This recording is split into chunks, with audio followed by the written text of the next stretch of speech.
We find ourselves in the kingdom of Helmouth. Helmouth was a prosperous kingdom but is now terrorized by the demon lords.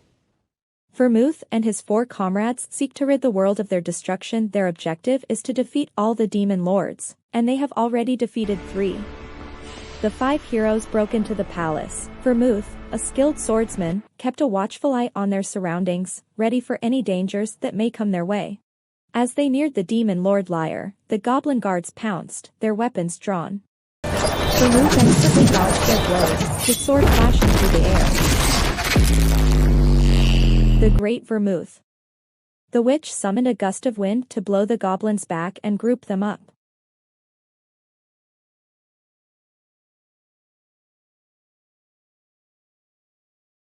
The wise Senya. While the priestess called forth a stream of healing magic to keep their companions on their feet. A large goblin attacked her. She attacked the goblins with brutal efficiency, her calm face betraying nothing. The faithful Anissa. The giant man, however, was not so fortunate. The goblins soon had him surrounded, but that was not in their favor. With one blow, tens of goblins were slain. The brave Molin. The other swordsmen rushed past Molin.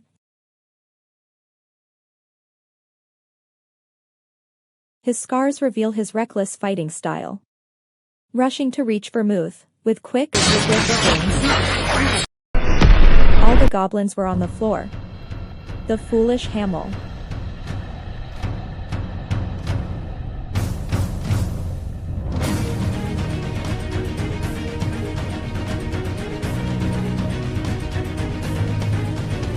Hamel shouted out to Vermouth. A surprise attack was headed Vermouth's way. With no time for Vermouth to dodge the attack, he found that Hamel shielded him. Hamel was constantly running ahead of Vermouth. He kept this up even when they reached the crossroad leading to the Demon King's castle.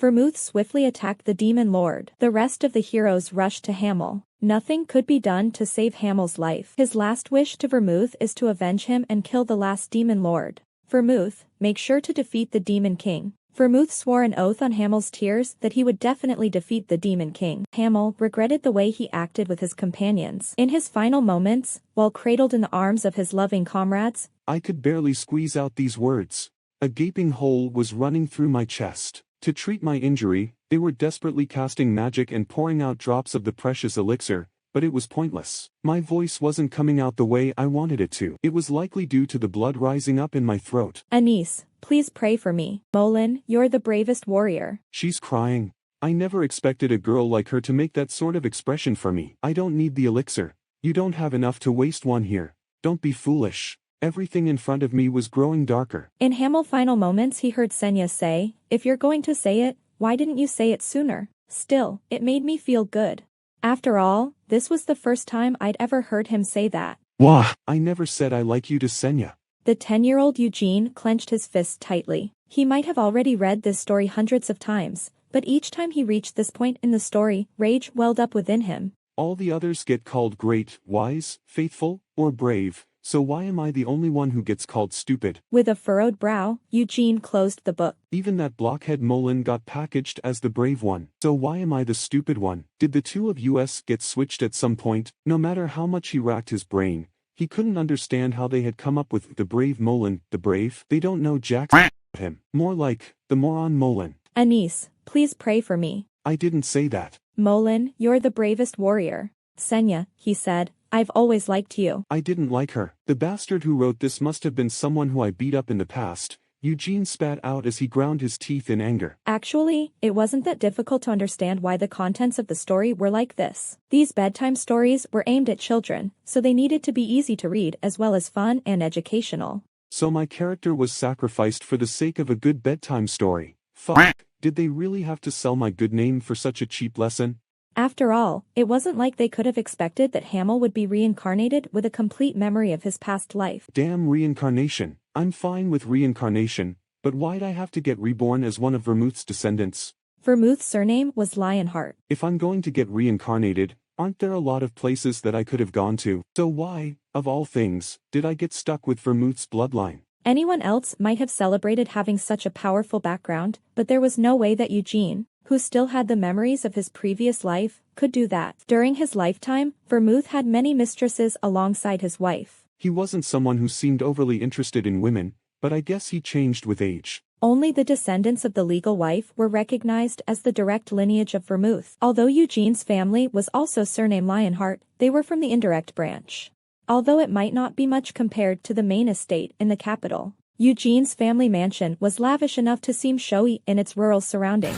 So even though they were just indirect descendants, they were still being treated according to their station. Descendants who inherited the blood of the great Vermouth were not allowed to neglect their training. These words had been hammered into Eugene from a young age. Not again. Gerhard just stared at his son, unable to find the words. He noticed that his son now had such a hardened physique. It was hard to believe he was just 10. Be honest, if they fought barehanded, he suspected that he might even lose. His young son had already put all his father's past efforts to shame. Although he might also be a descendant of the great Vermouth, Gerhard actually had no talent for the martial arts. It really did break. Whenever he saw his son, he couldn't help but feel mixed emotions. From Eugene's behavior, which wasn't like a child's, to his sharp eyes that didn't hold a shred of innocence, Gerhard felt there was always some distance between them. Even though Eugene had lost his mother when he was young, Gerhard had never once seen his son cry out for his dead wife. And that wasn't all. His son's talent was great, so great that it was hard to believe that they shared the same blood. He's a monster. Although this wasn't an appropriate thought to have about his only son,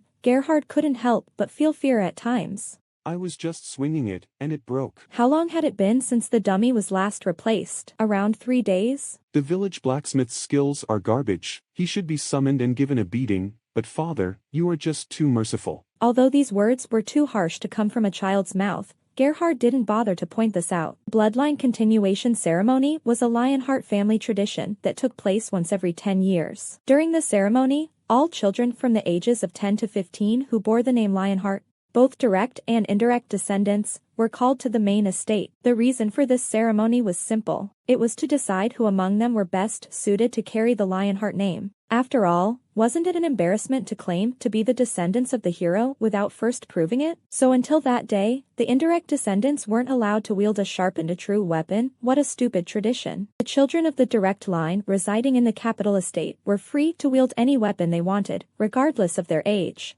And they started learning how to use mana as soon as they could walk. Eugene is incredibly talented. His father feels guilty for not possessing talent. If only he was born to the direct line, it was an indisputable fact that, as a father, he was lacking in influence. Why do you have that sort of look on your face? No, it's nothing. As if.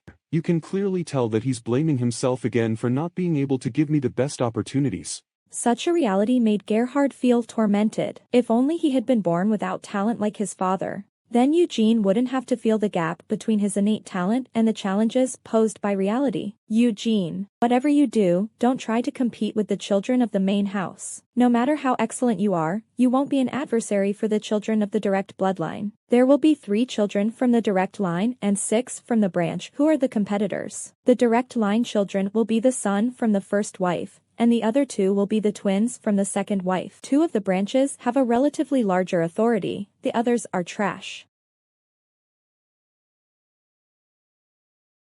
I truly believed that I was a genius. I did have enough talent to allow for such a misguided belief. In the end, I was forced to accept the reality that I had tried so hard to reject. I wasn't a genius was all thanks to meeting a surreal genius, one who I couldn't even compare to. That I was finally forced out of this ridiculous and childish delusion. The me who thought I was a genius was but a frog in a well. Inside the comfort of my little well, I had gotten drunk on a false sense of superiority. I hated that genius. I was jealous I can't be as great as Vermouth. I said that Vermouth is my rival. Although no one else actually agreed with this, Eugene rid himself of the idea. His past life belonged in the past. Since he had been reincarnated like this, why bother with the regrets of his previous life? After returning to his homeland in the Kiel Empire, the great Vermouth served as a duke before eventually returning the title. He was praised as a hero until the very end. As for the wise Sienna, that uncute girl was invited to the magic kingdom of Arath, where she became the youngest person in history to rise to the position of a Magic Tower's head wizard. The faithful Anise, that rotten woman, had actually ended up being canonized as a saint by the Holy Empire of Eurus. Her teachings were so respected that they were even being passed down as a separate volume of scripture. And Eugene just couldn't believe what the brave Molin was said to have done. It was claimed that Molin, that blockhead, had actually founded a kingdom. But he really managed to gather all the refugees from the lands that had been ravaged by the Demon King's forces and establish a kingdom. It seems like everyone was doing just fine until they died. So why are the demons still around? In his past life as Hamel, he and his companions had ventured into the Devildom of Helmouth. He clearly remembered that, at the moment of his death, he had believed that Vermouth and his other companions would definitely slay the remaining demon kings. However, how were things in reality? The world was at peace, of course. The demon kings no longer held any ambitions of conquering the world, and it was all due to the oath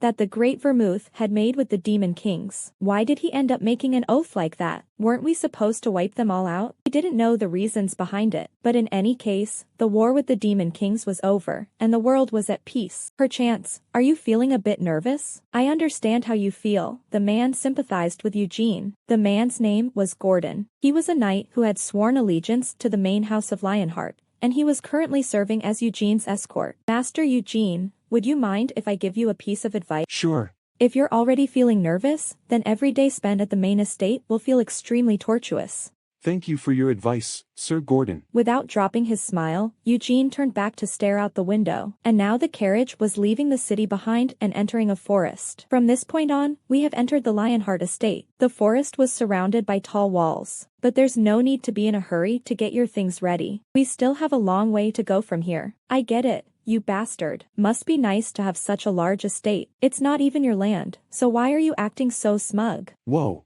so this whole forest is the private property of the main house? Yep. If it's this large, isn't it inconvenient getting around? There are warp gates installed everywhere. Then why am I currently riding in a carriage?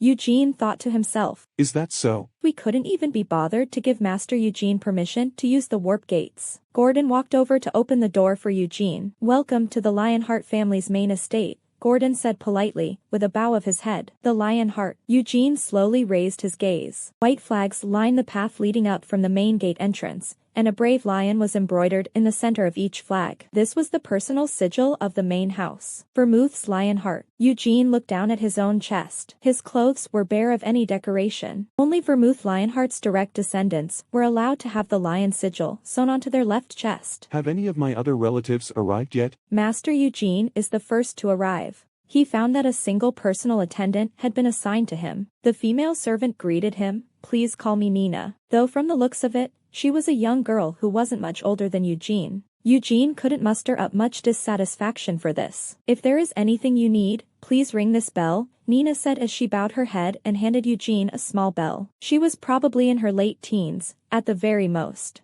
Why did they assign him a maid who was fresh out of her apprenticeship? Wasn't it obvious? If he were to take his frustrations out on her when the clumsy attendant made a mistake or caused disrespect, he'd be setting himself up to be punished instead. So you're saying that I'm going to be living with some other relatives? Yes. Do you know when they'll be arriving? They all should arrive within 4 days at the very latest. So I am stuck here for 4 days. Is there a gymnasium around the back?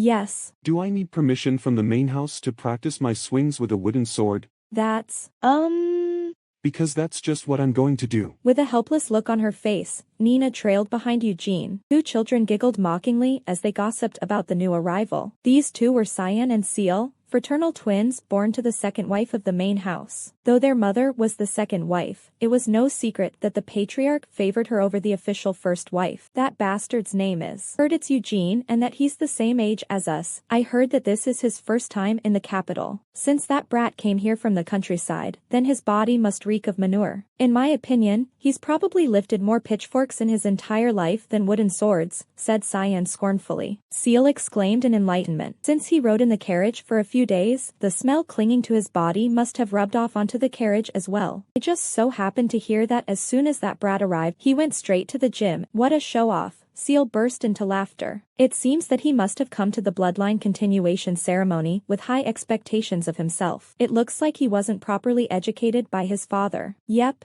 Yep, Seal agreed with her brother. First, he ruins the carriage by getting his smell everywhere, and now he's trying to show off to the adults by pretending to be training. How cheeky of him, Cyan said. Looks like he needs to be punished, said Seal. Let's go. Cyan led the way with a forceful cry. Seal skipped along behind him before turning her head as she felt a gaze observing her from afar. The twins had been practicing mana since their childhood and could sense even intangible things like gazes. A young man stood in a window on the 3rd floor. After exchanging looks with Seal, he leaned back and pulled the curtains shut. Seal smiled bashfully at this sight. To perfectly control his body, Eugene had been training every single day, not wasting even a day lying around. Since he'd gotten a second chance through reincarnation, he had to make the most of his new life. But it wasn't his reason for working this hard. Eugene had been like this from the very beginning. Even when he'd been traveling with Vermouth and his other companions, he never missed a chance to train. Eugene had come to realize that he was pushing his body far harder than he had in his previous life. Each time he pushed himself physically, it felt like his body was breaking through its previously imagined limits. He still couldn't be sure whether the body he had been born with as Vermouth's descendant was superior to Vermouth's own. Nina watched on with an overwhelmed look in her eyes. Eugene was currently wearing a large chainmail vest several sizes too big and sandbags hanging from each arm. But on top of that, even more sandbags were being hung onto the spear. There's no way. Just from the looks of it, the spear alone had to be double Eugene's own weight. The spear was heavier than him. Eugene kept swinging the spear fiercely. Nina covered her mouth with a gasp. As Nina looked at this scene in awe, she was startled by a voice coming from beside her. What is that bastard doing? It was Cyan and Seal. The evil twins had caused countless maids to soak their pillowcases with tears. The two had crept right next to her. Why, young master, young lady, what brings you here? I asked you what that bastard was doing. Cyan spat out with furrowed brows. He was displeased by the fact that this nameless servant hadn't immediately answered his question. Under the usual circumstances, he would have torn into her so thoroughly that she would never dare make that mistake again. But currently, he was far more curious about what the villager was doing. Eugene instructed, can't you tell just by looking? Taking a deep breath, Eugene stopped and lowered the spear onto the ground. Do you know what this is? Eugene asked as he kicked the spear. What was this bastard thinking? Cyan didn't answer immediately and instead narrowed his eyes, but Seal, standing beside him, grinned and answered. You idiot. It's a spear, of course. Don't you even know that? Then why don't you try and explain to that stupid brother of yours?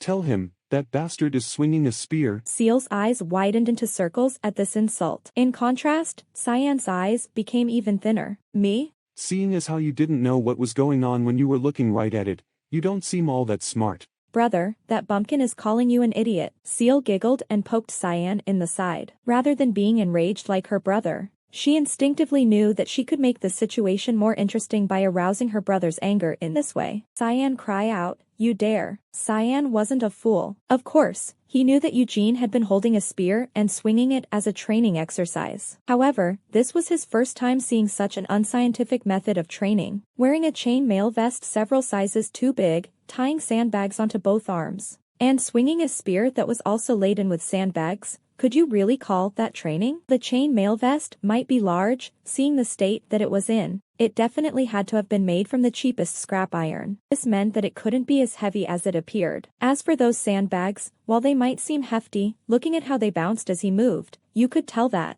despite their thick leather casings, they were mostly empty. Where does he get the nerve, coming here and playing this sort of trick? Though, the fact that his attempt was so transparently fake made it kind of funny. Apologize. For what? You dare pretend ignorance? Apologize for insulting my intelligence. Sorry about that. However, Cyan wasn't satisfied with this apology. He narrowed his eyes and raised his chin proudly. Lower your head and apologize more respectfully.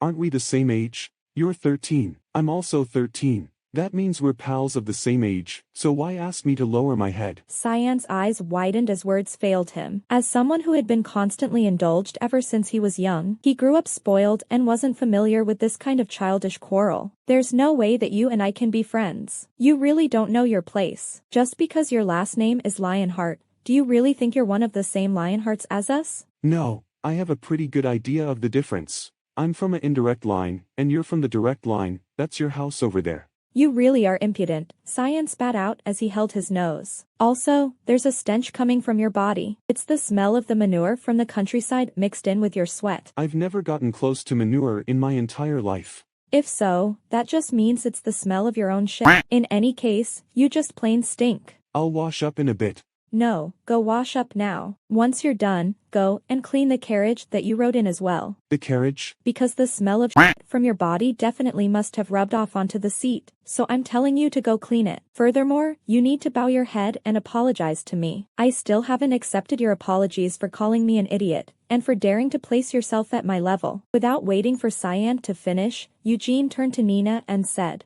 Nina. Yes. You're my personal attendant, right? Yes.